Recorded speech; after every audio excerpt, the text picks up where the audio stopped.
شوية بصل بنضيفهم داخل طنجرة، زيت زيتون. يا عيني يا عيني يا عيني، الله عليك. عدسنا هون مسلوق وراح احتاج لمية العدس. تمام. ابو طه طلع لي هون الريح. هو مبدئيا كيف الريح عندك؟ ريحة بصل بنقلي.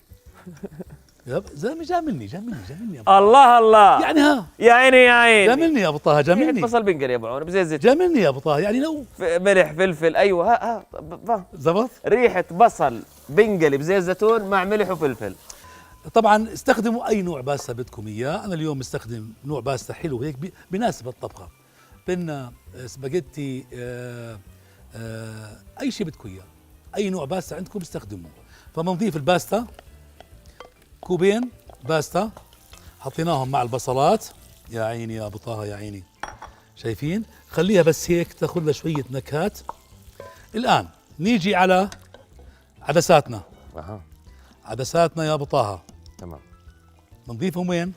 على ايوه الزبيقي.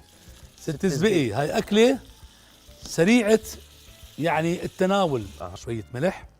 الان الاكله هاي ما بيجيها دبس رمان ابو طه. اوكي دبس رمان ما بيجيها. تمام. بس ملعقتين دبس رمان على هالطبق يعني صراحه بيعطونا قفزه نوعيه بالطعم. ملعقتين بس.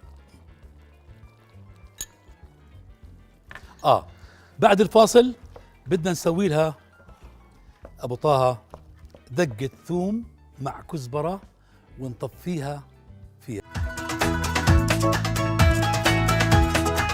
شوية زيت ابو طه في هالقلاية. هلا الكثير من الثوم، الكثير من الثوم يا ابو طه.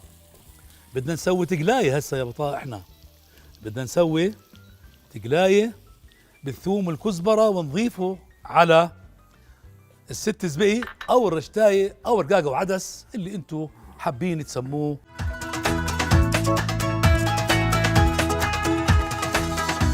بسم الله. شايفين؟ يعني هسه اخي الفاضل اختي الفاضله من هسه ضبوا العدسات وروحوا جيبوا شويه الباستا هاي، وعشان لما يكونوا الاولاد قاعدين وتكوني طابخه غدا يقوموا يقعدوا يقولوا لك جوعنا يا ماما. هيها ها.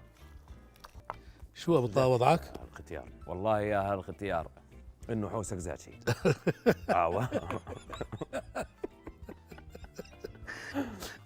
والله يا حوسك زعتي. حبيت المصطلح الحوس. الحوس هذا حوس.